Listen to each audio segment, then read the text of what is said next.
Vale, pues estamos con el segundo vídeo de esta serie leyendo El Capital de Karl Marx, ¿vale? En el vídeo anterior, sin ninguna expectativa, me habéis dejado algunos comentarios. La verdad es que para ser un canal que acaba de empezar, o sea, un canal que creé hace 2 días y que tiene únicamente un único vídeo, pues creo que estamos por lo menos empezando a tener un poquito de recepción y la verdad que eso me parece genial. Os habéis suscrito unas 7 personas más o menos y me habéis dejado unos 3 o 4 comentarios. Como digo, no es una barbaridad, pero creo que para un canal que tiene un único vídeo me parece que está bastante bien. Bueno, como de momento pues somos muy pocas personas y me habéis dejado pues eso, 3 o 4 comentarios, yo creo que es factible que en este segundo vídeo podamos leer algunos de estos comentarios y que os pueda responder, ¿vale? Como digo, no es algo que creo que vaya a hacer siempre o en todos los vídeos y demás, pero ahora mismo lo podemos hacer, nos lo podemos permitir porque somos poquitas personas, ¿vale? Entonces, Gustavo Sofía II9PI me dice, bueno, si lo haces yo te sigo. Genial. Aquí sois bienvenidos todos. Domus me dice, venga, yo te escucho. Soy explotado laboralmente y quiero conocer la obra mientras pueda trabajar. Yo te sigo. Vale. Yo os diría que realmente si queréis conocer la obra, a lo mejor, o sea, obviamente estos vídeos os van a servir perfectamente porque vamos, como digo, vamos a leer palabra por palabra la obra de Karl Marx con unos ciertos comentarios críticos. Lo único que a lo mejor pues es algo que os puede llevar muchísimo más tiempo que simplemente leerla por vosotros mismos o leer pues algún vídeo explicativo un poco más fácil, un poco más manejable, más accesible. De todas formas, lo que vamos a hacer aquí es una crítica a la obra. Entonces, si tú quieres leer la obra con esa perspectiva de soy explotado laboralmente y quiero conocer, etcétera, etcétera, si tú quieres tener una perspectiva marxista sobre la obra, pues esta serie de vídeos quizá no sea la mejor, ¿vale? Porque lo que aquí vamos a hacer es ir criticando la palabra por palabra o frase por frase las cosas que vaya diciendo Karl Marx. Obviamente también vamos a decir las cosas con las que estamos de acuerdo o las cosas salvables o que están bien o que nos han influido o que han influido culturalmente en lo que hacemos, pero al final lo que vamos a ir haciendo aquí es una especie de comentario sobre la obra, ¿vale? Y como digo, de forma crítica.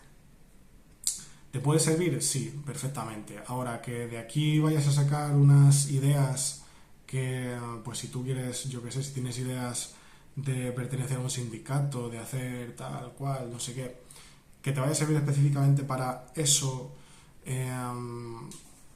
de una forma ideológica o de una forma, pues realmente no. O sea, lo que vamos a hacer aquí es más bien una cosa académica y de aprendizaje, que yo creo que está genial, que pueda verlo, ¿vale? Pero lo dicho, que no vamos a adoptar una perspectiva marxista. O sea, en definitiva lo que quiero decir es que no vamos a adoptar una perspectiva marxista a la hora de leer a Marx, ¿vale? Y en fin, como al final esto es una cosa que yo hago personalmente por placer y pues por comunicarme con el resto del mundo, por poder hablar con vosotros, ver otras personas a las que les interese este tipo de contenido, pues las críticas que me puedan hacer a mí específicamente por leer de forma crítica a Marx y no desde una perspectiva específica, además, pues me da un poco igual, ¿vale? Entonces yo os digo que si vuestro objetivo es ese, el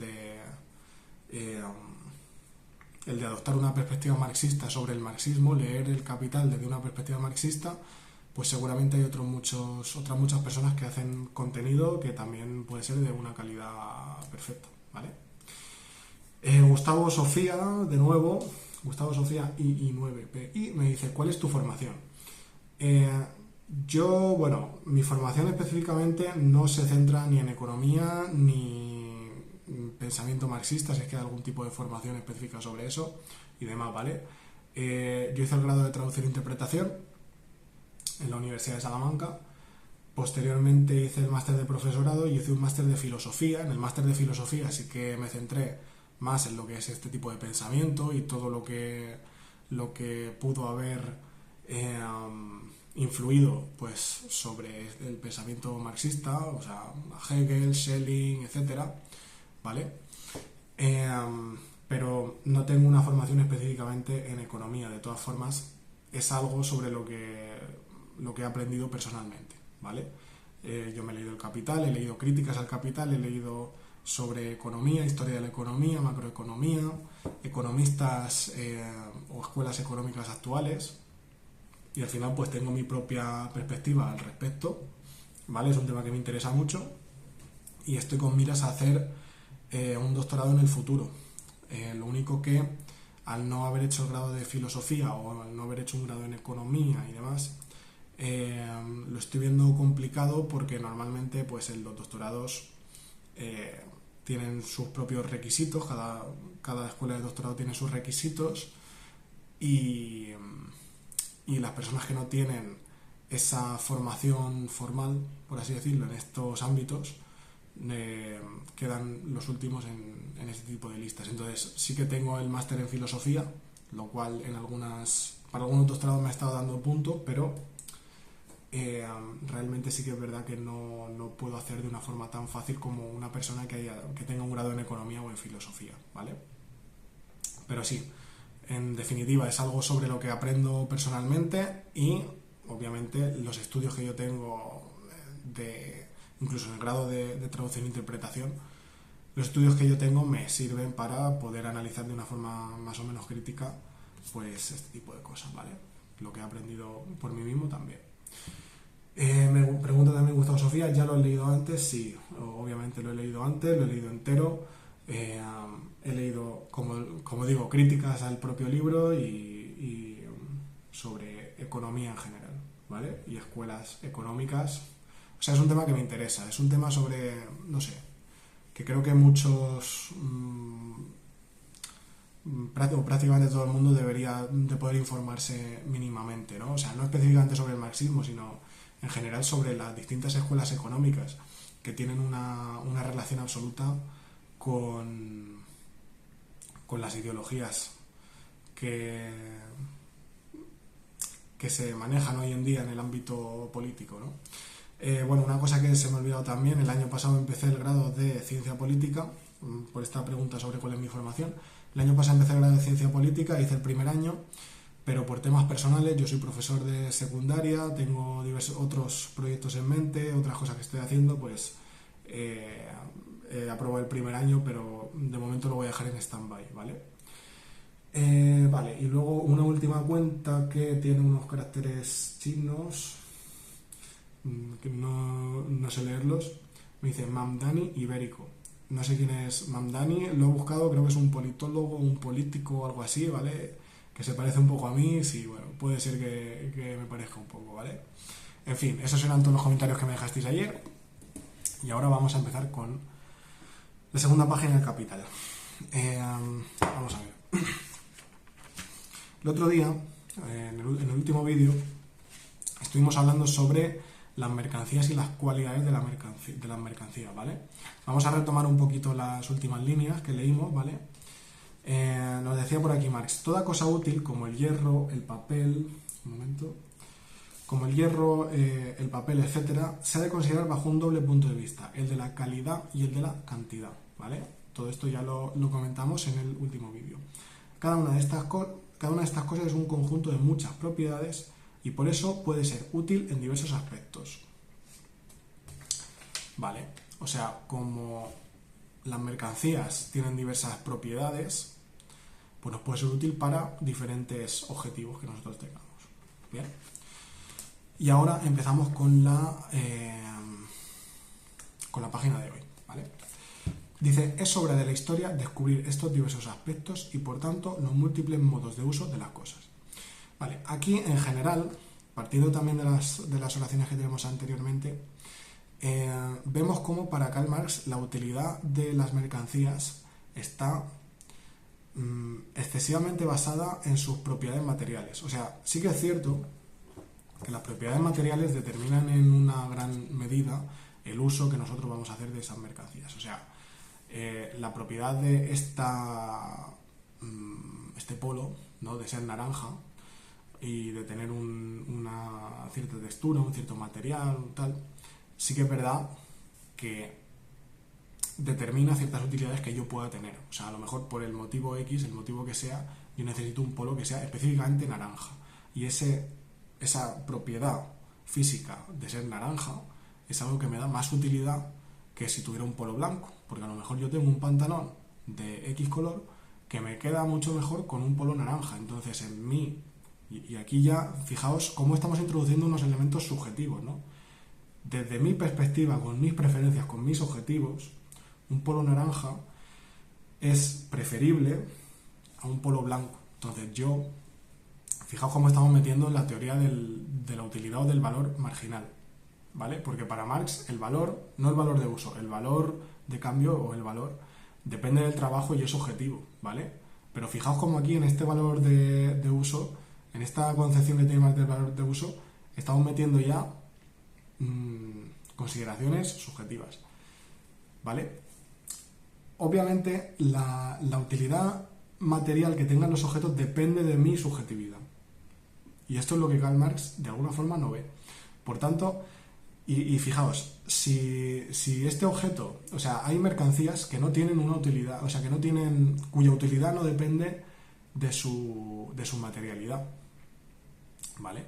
Por ejemplo, yo qué sé, una persona que juega a un videojuego y se compra una skin, ¿no? Una apariencia diferente para su personaje y un no sé qué. Eso realmente, o yo qué sé, cosas que se puedan intercambiar en el mercado como conceptos, o sea, cosas menos cuya, ¿cómo decirlo? Cuyas cualidades no sean materiales, ¿vale?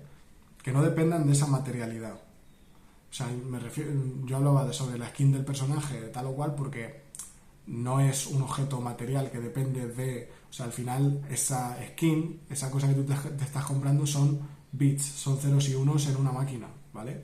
Esto pues sí que tú me puedes decir que esto de aquí son, yo qué sé, fibras de no sé qué, o sea, es poliéster o una lino, tal o cual, y que entonces por ser poliéster, por ser lino, por ser materiales de tal forma o de otra, pueden ser más... No vamos a hablar de los caros o baratos que sean, pueden tener una utilidad o pueden tener otra diferente, ¿vale? Por su materialidad, por sus cualidades materiales. Pero es que hay otras cosas cuyas cualidades materiales son indistintas, como los ceros y unos de una skin de un personaje o los ceros y unos de una aplicación de no sé qué, su materialidad en sí es la misma, ¿vale? Que es un programa digital, y el valor o la utilidad que pueden tener son muy diferentes. Y luego también hay algunas cosas, la cuestión es que Marx no las ve como mercancías, pero hay algunas cosas que se pueden intercambiar y que no tienen una materialidad física, como por ejemplo el estatus. O sea, tú puedes comprar un coche porque ese coche te da estatus, y eso no es una propiedad material, eso no es una propiedad material del coche. El estatus que tú estás comprando con ese coche, o que intentas comprar, ¿vale? Porque tú consideras que ese coche te va a dar un estatus, no es material, sino que depende de tu subjetividad, de la marca del coche, por ejemplo, y a lo mejor un coche de una marca y un coche de otra, que son totalmente... que pueden ser iguales, exactamente iguales de manera material, pero la marca, que es una cosa subjetiva, social, algo que se acepta socialmente o que se considera socialmente, es lo que hace que para ti tenga un mayor valor o una mayor utilidad, entendido en este valor de uso, el coche de una marca que el coche de otra, ¿vale? Y es una consideración subjetiva, socialmente aceptada, pero cuando una cosa es socialmente aceptada o se tiene una consideración social, tenemos una cierta perspectiva de que puede ser algo objetivo, ¿vale? Por ejemplo, el rey de España, ¿no? O sea, no hay en el rey de España no hay ni un átomo de realeza, o sea, no hay nada material que haga que esa persona sea rey, no hay ni un átomo de realeza, ¿vale? Sino que es una consideración socialmente aceptada, una consideración que tenemos entre diferentes personas por la que nosotros consideramos que esa persona es el rey, ¿vale? Lo mismo pasa con las marcas, lo mismo pasa... Y aquí no quiero que se entienda, porque para los defensores del materialismo filosófico de Gustavo Bueno, no quiero que se entienda materialidad, o sea, voy a hablar de materialidad y inmaterialidad en términos simples, o sea, en términos muy simples, ¿vale? No estoy diciendo con eso que el mundo no sea material o que que las relaciones entre las personas puedan ser de cualquier manera y porque sí, ¿vale? Sino que no es físico. Cuando diga material, en ciertos contextos lo voy a usar como una especie de sinónimo de físico, de tangible, ¿vale? No hay nada, no hay ni un átomo en el rey de realeza, o sea, no hay nada tangible físico en el rey que diga que es un rey, ¿vale? Sino que es una consideración que nosotros tenemos subjetivamente, y de nuevo, no significa que no haya una materialidad subjetiva, por así decirlo, ¿no? Como puede defender Gustavo Bueno, sino que nosotros lo consideramos a un nivel social, ¿vale? Real, ¿vale? O sea, existente, pero no tangible y físico, pero que se pueda entender. Entonces, es obra de la historia descubrir esos diversos aspectos y, por tanto, los múltiples modos de uso de las cosas. Y de nuevo aquí, la percepción que tiene Karl Marx sobre la historia está fuertemente influida por Hegel, ¿vale? Hegel parte de esta consideración sobre la historia como un espíritu absoluto, o sea, para él existía un espíritu absoluto conformado por la historia que se va desenvolviendo y descubriéndose a sí mismo. Y Marx hace una crítica a este espíritu absoluto, dice que ese desenvolvimiento de la historia es material. Claro, es sobre la historia descubrir estos diversos aspectos y, por tanto, los múltiples modos de uso de las cosas. Realmente, si tú lo centras exclusivamente en la historia, la forma en la que las cosas se van utilizando de diferente forma, por X o Y motivo, estás de nuevo delimitando la capacidad del ser humano de usar cosas de forma... O sea, en general las capacidades del ser humano, ¿vale? Una persona individual, independientemente del momento de la historia en que se encuentre, una persona individual, ¿vale? Aunque se mueva en el mismo patrón histórico, puede tener diferentes preferencias a lo largo de su vida, ¿vale? Obviamente la cultura, la historia, el modo en el que se relaciona con las demás personas y demás influye enormemente, o sea, podríamos decir casi a un 99%, bueno, no voy a decir porcentajes específicos, ¿no? Pero sí, influye enormemente, pero no es única y exclusivamente lo que influye en una persona. O sea, yo, dentro de la cultura en la que me inscribo, dentro de la familia en la que estoy, dentro de la historia del momento histórico en el que estoy, yo puedo tomar muchísimas decisiones, ¿vale? Y sin embargo, pues tomo unas decisiones específicas. Entonces, esto es como coartar un poco la capacidad de decisión propia que tiene una persona, incluso de salirse de su propia cultura, porque sí, yo estoy en una cultura y en un momento de la historia, en una cultura de España, año 2025, pero ¿por qué no voy a poder yo ponerme un kimono mañana y salir a la calle con un kimono? O sea, podría hacerlo perfectamente, no lo hago porque no quiero, ¿vale? Y porque, pues yo qué sé, la gente me puede mirar, puede no sé qué, tal y cual, pero hay personas que lo hacen y hay personas que lo harán y demás, ¿vale? Entonces, los modos de uso que dependan de la historia, si tú pones como motor principal de la forma en la que las personas usan las cosas en la historia y que de esa historia las personas están usando las mercancías y no al revés, que es las personas usan las mercancías y eso hace que la historia vaya evolucionando, pues ahí tenemos un problema, ¿vale? Entonces, sé que está pecando de la misma crítica que realiza él a Hegel, ¿vale? O sea, Hegel dice, la historia se desenvuelve y eso nos afecta a nosotros materialmente. Marx dice, nosotros nos desenvolvemos materialmente y eso afecta al curso de la historia y a la superestructura de valores, etcétera, etcétera. Y sin embargo aquí dice que es obra de la historia descubrir los diversos aspectos y por tanto los múltiples modos de uso de las cosas. En fin, vamos a seguir leyendo. Dice, tal el descubrimiento de las medidas sociales para la cantidad de las cosas útiles. Tal el descubrimiento de las medidas sociales para la cantidad de las cosas útiles. Vale. O sea, las cosas son útiles en tanto en cuanto se miden socialmente, ¿no? O sea, las cosas son útiles en tanto en cuanto son útiles para la sociedad. Para Marx, la utilidad depende del uso social que se hace de las cosas. Y esto, claro, o sea, se puede entender por qué se podría partir desde esa perspectiva, ¿no? Es decir, socialmente unas cosas se utilizan más que otras o de un modo diferente a otro, pues por eso mismo, por los usos sociales, históricos, etcétera. Pero eso no quita que las personas puedan tener unas preferencias propias, ¿vale? Unas preferencias, y que yo mañana quiera salir en kimono a la calle, a pesar de que yo vivo en España, estoy en esta cultura, inscrito en esta historia, tal o cual. Que sí, que no lo hago porque hay una especie de percepción social de lo que los otros pueden pensar de mí o de la forma en la que yo me tengo que relacionar con el mundo. Es cierto, pero eso no es una cosa prescriptiva, o sea, eso no es una cosa que a mí me bloquee o me impida hacer hacer otras cosas fuera de lo que hay dentro de mi cultura, ¿no?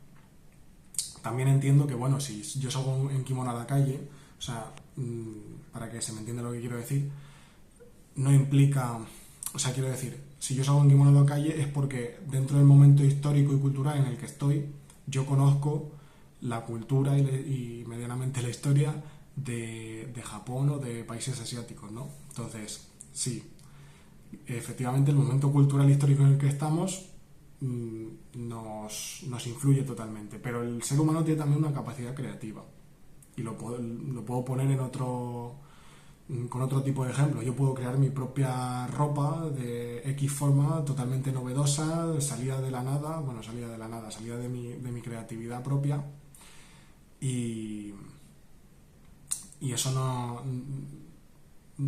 es algo que se me pueda impedir, porque es que la historia, si no, se enquistaría en un momento, que es un poco a lo mejor lo que Karl Marx quiere hacer con la historia, ¿no? Es decir, parar ya los procesos creativos, los procesos productivos de mejora tecnológica, etcétera, y poner a cada persona, o sea, no de mejora tecnológica, habría personas para él que sí que mejorarían la tecnología, tal y cual, pero los procesos creativos individuales se cortan por completo y se sustituyen por procesos de producción social. Pues ahí hay un problema, porque no estás teniendo en cuenta la capacidad creativa del ser humano. De hecho, desde el primer momento en que criticas el capitalismo no tienes en cuenta la capacidad creativa del ser humano y lo que el empresario o la persona creativa puede aportar al proceso productivo, ¿vale? Que no solo es el dinero y el tiempo que puede aportar, que también, sino también la capacidad creativa. Pocos la tienen, pero se puede aportar también, ¿vale? Entonces, bueno, claro, es el problema de centrarse única y exclusivamente en lo social, en fin. Tal es el documento de las medidas sociales para la cantidad de las cosas útiles. La diversidad en la medida de las mercancías surge en parte de la índole diferente de los objetos por medir y en parte de la convención. De nuevo, la convención social, histórica. La utilidad de una cosa hace de ella un valor de uso. Aquí ya lo que nos está definiendo Marx es su concepto de valor de uso, o sea, su concepto de valor que se divide en diferentes formas de valor. Entonces nos está hablando del valor de uso, que dice que la utilidad de una cosa hace de ella un valor de uso. Como es útil, pues es un valor de uso. Nos está hablando de una utilidad social, cuidado. Nos está hablando de una utilidad social, por eso critica el individualismo metodológico del liberalismo, ¿vale? Pero bueno. Pero esta utilidad no flota en el aire, claro, eso es lo que nos va a decir, no flota en el aire, sino en la sociedad. Bueno, condicionada por... dice, pero esta utilidad no flota en el aire. Condicionada por las propiedades del cuerpo de la mercancía, no existe sin él, ¿vale? La crítica que hemos hecho antes, la utilidad de un objeto o de un valor no es única y exclusivamente, no depende única y exclusivamente de sus propiedades materiales. Dice, o más bien de las propiedades del cuerpo de la mercancía, vamos a adoptarlo así, las propiedades del cuerpo de la mercancía. El estatus, que es el ejemplo que hemos puesto antes, es una convención social, ¿vale? Y sin embargo, afecta al valor de uso, si es que tú quieres definir, separar este valor de uso de este tal, afecta al valor de uso que una mercancía puede tener para mí. O sea, yo es que me puedo comprar una mercancía porque me da estatus. Y el estatus no está en la mercancía, no puedes verlo analizando los átomos de la mercancía, ¿vale? El estatus es una convención social, ¿vale?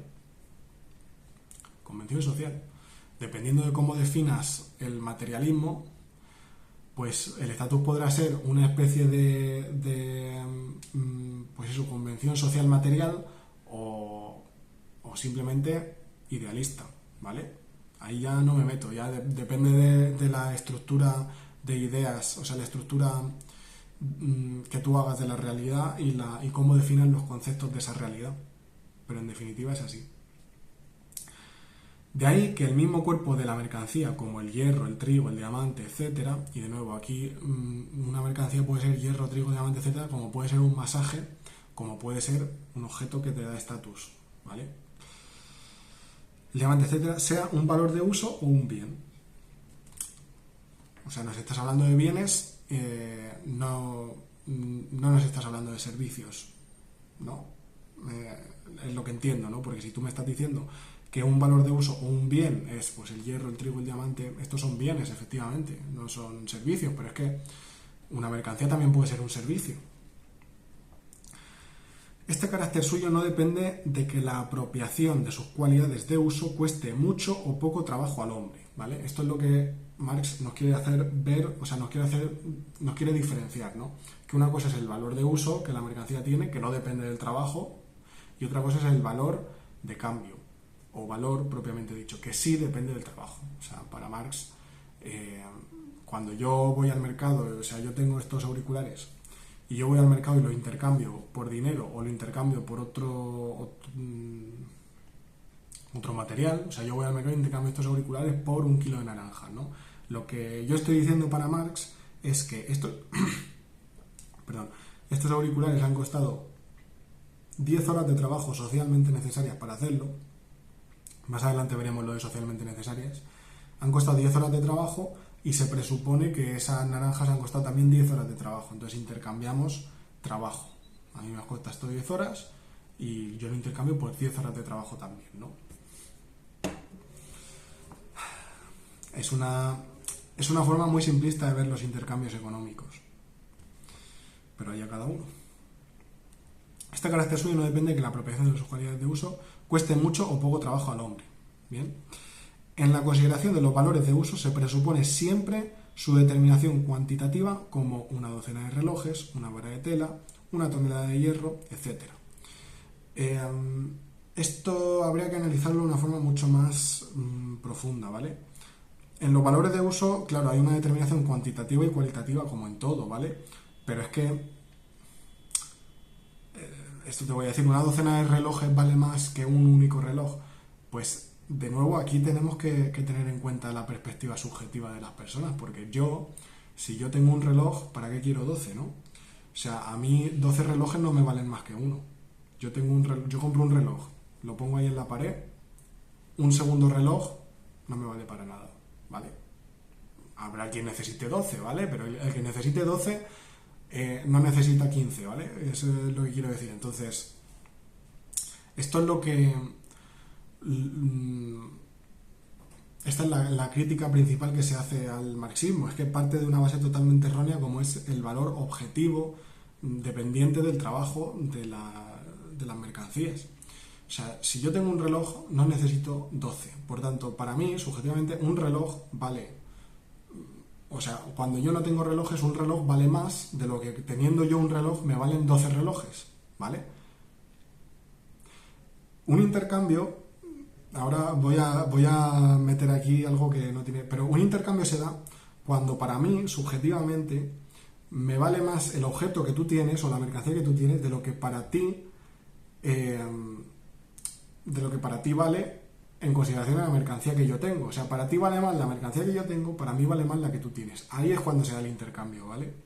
No hay un valor objetivo en el que tú tengas un objeto que vale 10 horas de trabajo y yo tengo otro objeto que vale 10 horas de trabajo y lo intercambiamos. Porque si tuviese el mismo valor, si realmente tu objeto y el mío tuviesen el mismo valor, no ocurriría el intercambio. ¿Para qué voy a intercambiar yo algo? O sea, en teoría me estaría quedando igual, ¿vale? Por eso tiene que meter aquí ese concepto del el valor, o sea, eh, el valor de uso, ¿no? De la utilidad de los objetos, que eso como la utilidad es diferente.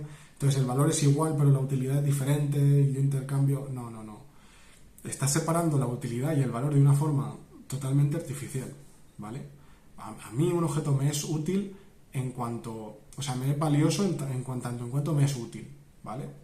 Y si tu objeto me es más útil de lo que es el objeto que yo tengo, cuando lo intercambio, o sea, para mí tiene más valor intercambiarlo que no intercambiarlo. O sea, el valor depende de esa utilidad marginal de los objetos.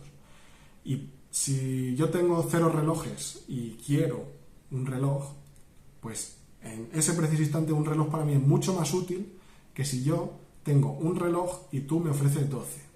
Si yo tengo un reloj y tú me ofreces 12, a mí un reloj no me sirve, a mí 12 relojes no me sirven para nada, ¿vale? Por eso ahí es lo que hace que se formen los precios, ¿vale? Entonces, vale, vamos a continuar. En la consideración de los valores de uso se presupone, los valores de uso de las mercancías proporcionan el material de una disciplina propia que es la mercología. Y tenemos una nota a pie de página que dice: en la sociedad burguesa reina la fictio iuris de que el hombre, en cuanto vendedor de mercancías, tiene un conocimiento enciclopédico de las mismas. Hoy se me va a quedar un vídeo largo. Un conocimiento enciclopédico de las mismas, no necesariamente.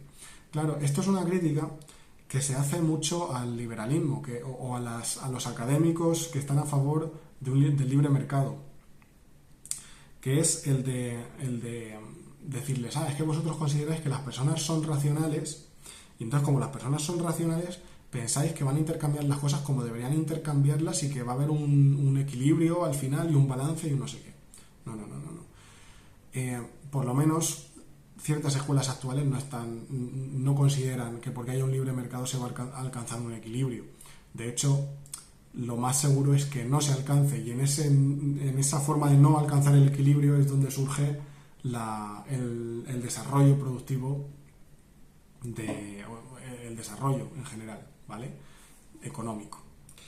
Dice: en la sociedad burguesa reina la fictio iuris de que el hombre, en cuanto vendedor de mercancías, tiene un conocimiento enciclopédico de las mismas. No, las personas no todas las personas tienen un conocimiento sobre las mercancías que intercambian, un conocimiento exacto, enciclopédico, etcétera, ¿vale? No lo tienen, y por eso muchas veces se cometen errores. Las personas son irracionales, llega el COVID y alguien compra 80 rollos de papel, etcétera. Y sí, podríamos decir que en ocasiones surgen problemas con respecto a eso, pero es que la solución que me propones tú, o la solución que me propone el keynesianismo, o la solución que me proponen ciertas otras ramas de pensamiento económico, no solucionan nada, ¿vale? No me aportan ningún tipo de solución. Y ese es el problema.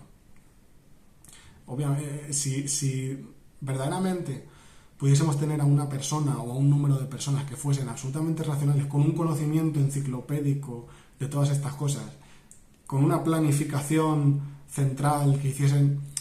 O sea, no hay una sola persona que tenga la capacidad de conocer el mercado exhaustivamente hasta el fondo, y por tanto que sea capaz de mejorar las técnicas del mercado, ¿vale? No las hay. Tú puedes ver ciertos errores, ver que de alguna forma, si cambias esto o lo otro, algunas cosas podrían cambiar a favor o en contra de, pero tú no puedes tener en consideración todas y cada una de las ¿cómo se dice?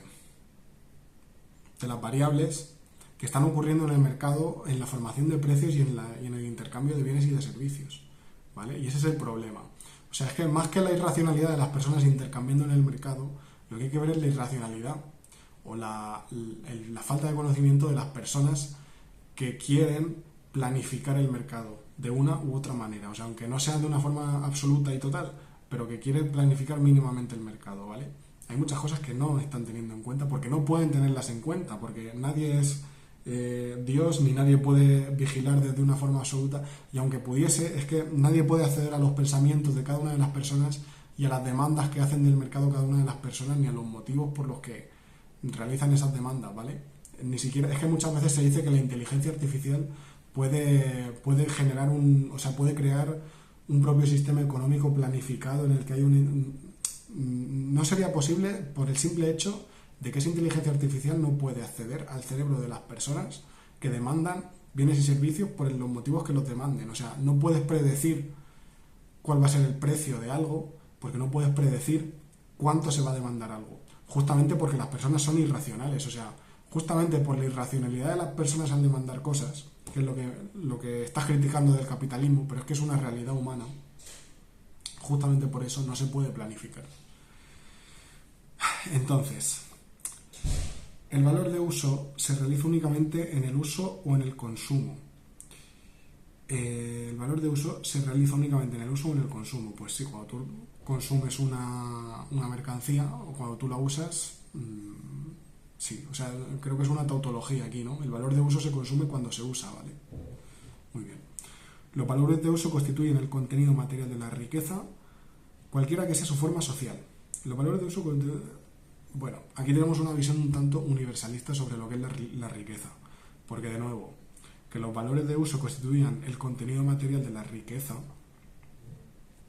cualquiera sea su forma social, no es muy exacto. Y podemos poner el ejemplo que hemos puesto antes del estatus. O sea, el estatus no es material, entendido como que no es físico, tangible y demás. Y sin embargo sí que constituye una parte de la riqueza, una riqueza inmaterial. La cultura no es una cosa material, ¿vale?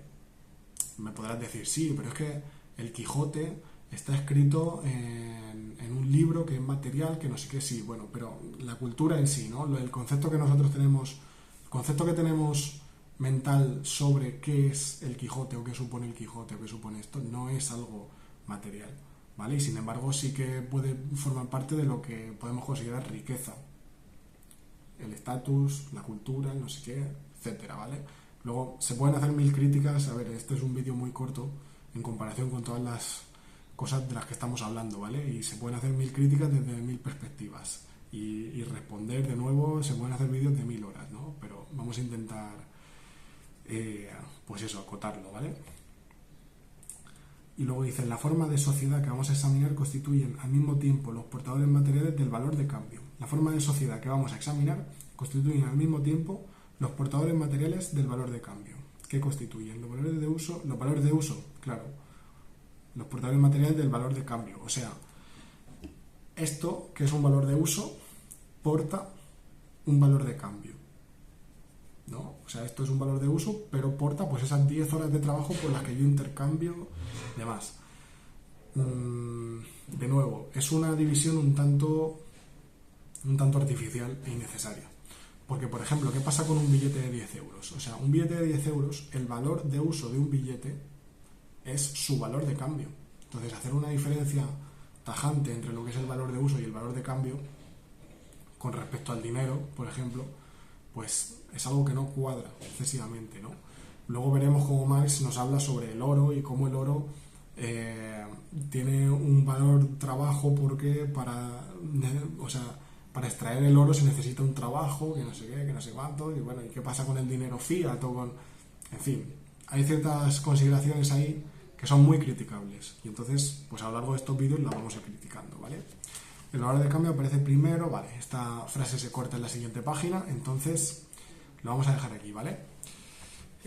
Nos ha quedado un vídeo más largo que la otra vez. Mi intención es que los vídeos tengan aproximadamente media hora, pero bueno, es que salen muchísimas cosas de las que hablar y, en fin, pues hay que ir haciendo esas anotaciones, esas pequeñas pausas para poder leer el libro de forma completa y poder ir entendiendo todo, ¿vale? Entonces, nada, nos vemos en el siguiente.